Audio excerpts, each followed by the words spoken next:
ಓಂ exam ಆಯ ನಮಃ. ಏ ಹಾಯ್, ಹೇಗಿದ್ಯಾ ಕರಡಿ ನನ್ ಮಗನೆ? ಹಾಯ್ ಪಸಿನ, ಹಾಯ್ ಡುಮ್ಕೀಸ್. ಫೇಲ್ ಆದವ್ರಿಗೆ ಸಾವೇ ಇಲ್ಲ ಏನಂತೀರಪ್ಪ? ಏನ್ ಬಿಲ್ಡಿಂಗ್ ಅಪ್ಪ, ಹುಡುಗರು ಎಷ್ಟು ಓದ್ ದಬ್ಬ ಹಾಕಿದ್ರು ಬೀಳೋದೇ ಇಲ್ಲ ಅನ್ನತ್ತೆ. ಕಾಲೇಜು ಶಾಶ್ವತ. ಎಲ್ಲ ಯಾವನ ಕಾಣ್ತಾ ಇಲ್ಲ. ನಮ್ ಕಾಲದಲ್ಲಿ ಕಾಲೇಜಲ್ಲಿ ಹಾರು ನೋಡ್ಕೊಂಡು ಓಡಾಡ್ಬೇಕಿತ್ತು. ಪಾಸ್ ಆಗೋರೆಲ್ಲ ಎಕ್ಸಾಮ್ ಹಾಲಲ್ಲಿ ಸೆಟ್ಲ್ ಆಗ್ಬಿಟ್ಟಾರೆ ಗದ್ದಿ ನನ್ ಮಕ್ಳು. ಹೋಗ್ಲಿ, ನಮ್ಮ ಹಳೆ ಮೇಷ್ಟ್ರೆಲ್ಲ ಚೆನ್ನಾಗಿದಾರೆ ಲೈಫಲ್ಲಿ. ಒಂದ್ ರೇಂಜ್ಗೆ ಬಂದ್ಲು ನೋಡು ಹೊಸ ಮೇಷ್ಟ್ರು, ಅವಳನ್ ಕೇಳು. ನಿಂತ್ಕೊಳ್ಳಿ, ನಿಂತ್ಕೋ. ನಮ್ ಮುತ್ತೈದೆ ಮೇಷ್ಟ್ರ. ಹೂನಪ್ಪ, ಅಕ್ಕ ಅವರು ನಮ್ಗೆ ಯಾರಿಗೂ ಹೇಳ್ದೆ ರ್ಯಾಂಕ್ ಅಲ್ಲಿ ಪಾಸ್ ಆಗಿ ಇದೇ ಕಾಲೇಜಿಗೆ ಲೆಕ್ಚರ್ ಆಗ್ಬಿಟ್ಟಿದ್ದಾರೆ. ಸಾವಾಗೋಯ್ತು. ಯಾಕೆ ಪವಿತ್ರ, ಚೆನ್ನಾಗಿದ್ದಲ್ಲಮ್ಮ. ತೀರಾ ಪಾಸ್ ಆಗಿ ಪೆಂಡಲ್ ಹಾಕೋಣಂತ ಏನಾಗಿತ್ತು ತಾಯಿ? ಪರಂ ಓದಿದ್ದೀನಿ ಇವಾಗಷ್ಟೇ. ಅಲ್ಲ, ಈ ತರ ಫ್ರೆಂಡ್ಸ್ ಎಲ್ಲ ಪಾಸ್ ಆಗ್ತಾ ಹೋದ್ರೆ ಫೇಲ್ ಆಗೋರು ಯಾರು? ಭೂಮಿ ತಿರ್ಗಲ್ಲ ಹೇಳಿದ್ದೀನಿ. ಕಳ್ರು ವಂಶಕ್ಕಿಷ್ಟು ಈ ವರ್ಷನು ಎಲ್ರು ಫೇಲ್ ಹಾಕೊಂಡು ಸಾರಿ. ಯಾವತ್ತು ಯಾರು ಪಾಸ್ ಆಗಕ್ ಹೋಗ್ಬೇಡಿ. ಆಯ್ತು ತಾಯಿ, ಆಶೀರ್ವಾದ.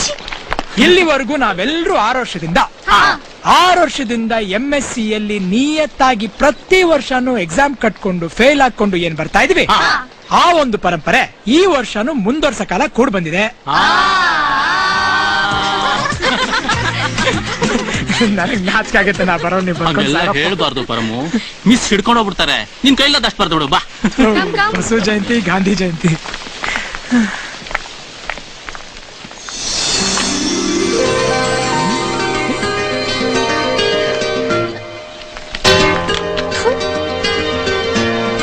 ಹಸೀನಾ,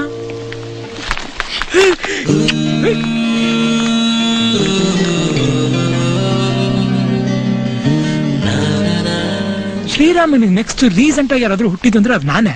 ನನ್ ಜೊತೆ ಈಗೆಲ್ಲ ನಡ್ಕೋಬಹುದಾ?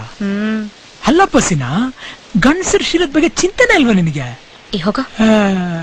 ಮೆಟ್ಟಲ್ ಹೊಡೆದಂಗೆ ಮುತ್ ಕೊಟ್ಟು ಸೈಲೆಂಟ್ ಆಗಿ ನಿಂತ್ಕೊಂಡ್ಬಿಟ್ರೆ ಹೆಂಗೆ? I serious. ಸೀರಿಯಸ್? ಏನಕ್ಕೆ ಅಂತ ಕೇಳ್ಬೇಡ, ನಂಗೆ ಅಳು ಬರುತ್ತೆ. ನಂಗೆ ಅವತ್ತು ಅಳು ಬಂತು, ಇವತ್ತು ಬರ್ತಾ ಇದೆ. ಯಾಕೆ ಅಂತ ಗೊತ್ತಿಲ್ಲ. ತಗೋ ಕರ್ಚೀಫು, ಫುಲ್ ಅದೇ ಮಾಡು, ಬೆಡ್ಶೀಟ್ ತಂದು ಕೊಡ್ತೀನಿ.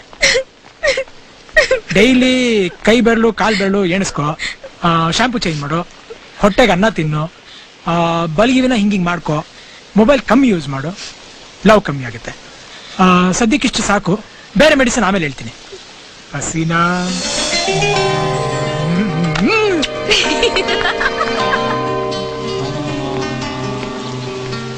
ನಾವು ಕಿವಿಲ್ ಕೇಳೋ ಅಂತದ್ದೇನಾದ್ರು ಆಯ್ತಾ ಸರ್? ಏನಿಲ್ಲಪ್ಪ. ಇದ್ದಿದ್ದೆಲ್ಲ ಏನಾಯ್ತಪ್ಪ? ಹೆಣ್ಮಕ್ಳನ್ನ ಅರ್ಥನೇ ಮಾಡ್ಕೊಳಕ್ಕಾಗಲ್ಲ. ಸೀರಿಯಸ್ ಆಗಿ ಏನಾದ್ರು ಹೇಳಿದ್ರೆ ಮುಖ ತಪ್ಪ ಮಾಡ್ಕೊಂಡ್ಬಿಡ್ತಾರೆ. ಹಂಗೆ ತಮಾಷೆಗೆ ಏನಾದ್ರು ಮಾಡಿದ್ರೆ ಹೊಟ್ಟೆ ದಪ್ಪ ಮಾಡ್ಕೋತಾರೆ, ಹುಷಾರು. ಅವನಿಗೆ